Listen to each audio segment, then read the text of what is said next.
SPMP サイドストーリークンネチプ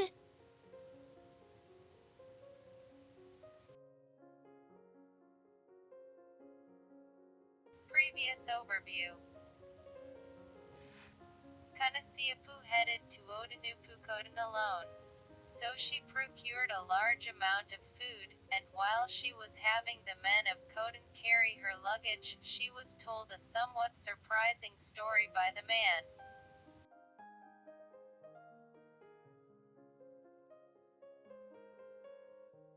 The story I was told by the man who was carrying the luggage was related to our family, which showed that many people adored our family, and I didn't know that at all.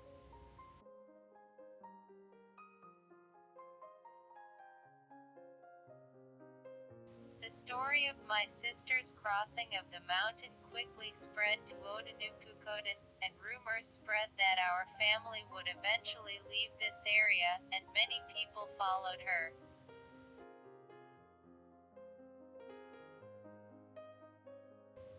The men carrying the luggage were also going to leave this place eventually, and they were surprised that my sister had chosen to go over the mountains instead of by the sea, and they were grateful that she had paved the way for her to cross the mountains.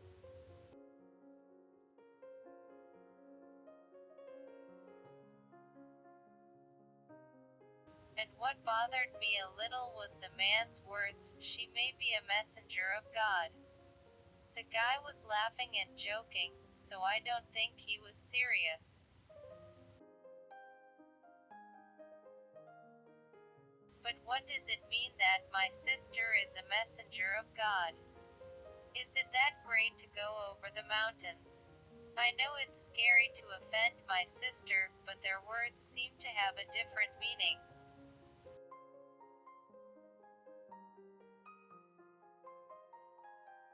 I don't understand it, but I was a little surprised because I didn't know until now that our actions were being noticed by a lot of people and influencing their decisions. Because all I know is Kotan.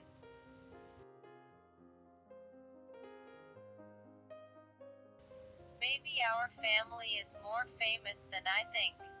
Even so, it's because of my parents and ancestors, so I'm confused even if they thank me.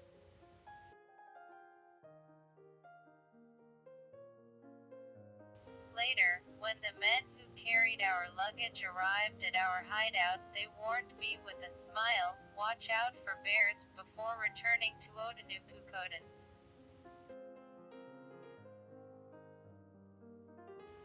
Yes, there are bears in the mountains. Of all the animals, bears are the most dangerous and require attention. The people of Kotan also go hunting bears from time to time, but at that time, about 10 adults go hunting.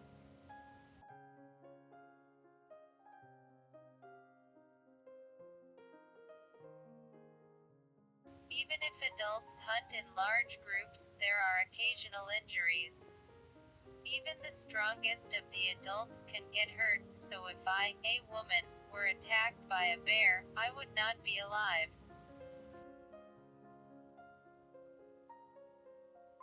It's a little reassuring because Momu and Shalati are together, but don't forget to be cautious.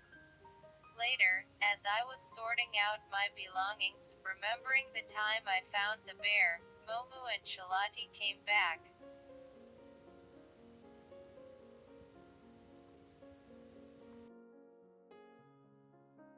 When they saw me, they smiled and told me that they had found the river they were looking for, and that there was a path up the river by the river.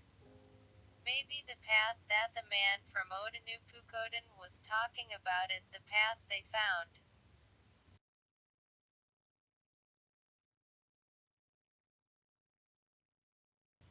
For the time being, let's get ready today and set off to climb the mountain tomorrow morning.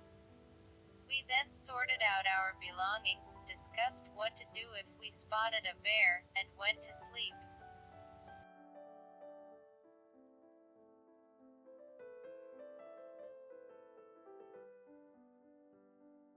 The next morning, we put our bags on our backs and set off to climb the mountain. I was a little nervous, but Momu and Shalati weren't nervous at all, and they started walking with smiles on their faces.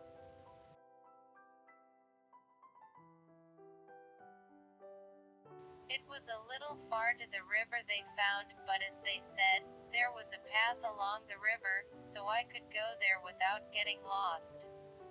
From there, Momu walked in the lead, I was second, and Shalati was behind me.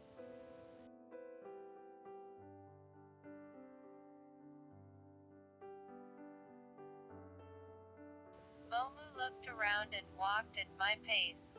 I'm shorter than them, so if they walk as usual, I get tired just keeping up. Momu knew me and I was glad that he cared about me.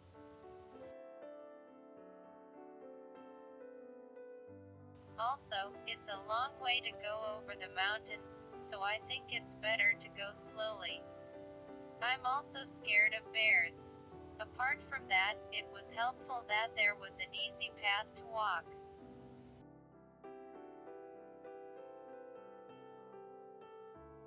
I've never climbed a mountain without a road, but I've walked a lot of animal trails, so I can imagine how hard it is. I think I had a hard time because there must have been no road when my sister came.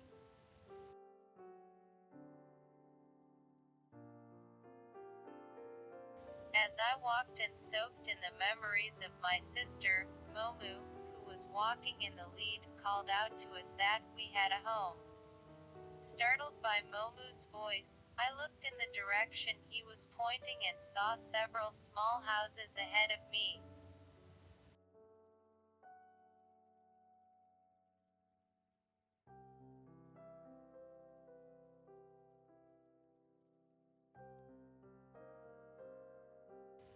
Today's story ends. The story is updated every Saturday. Please look forward to. If you like, please subscribe to the channel. See you again.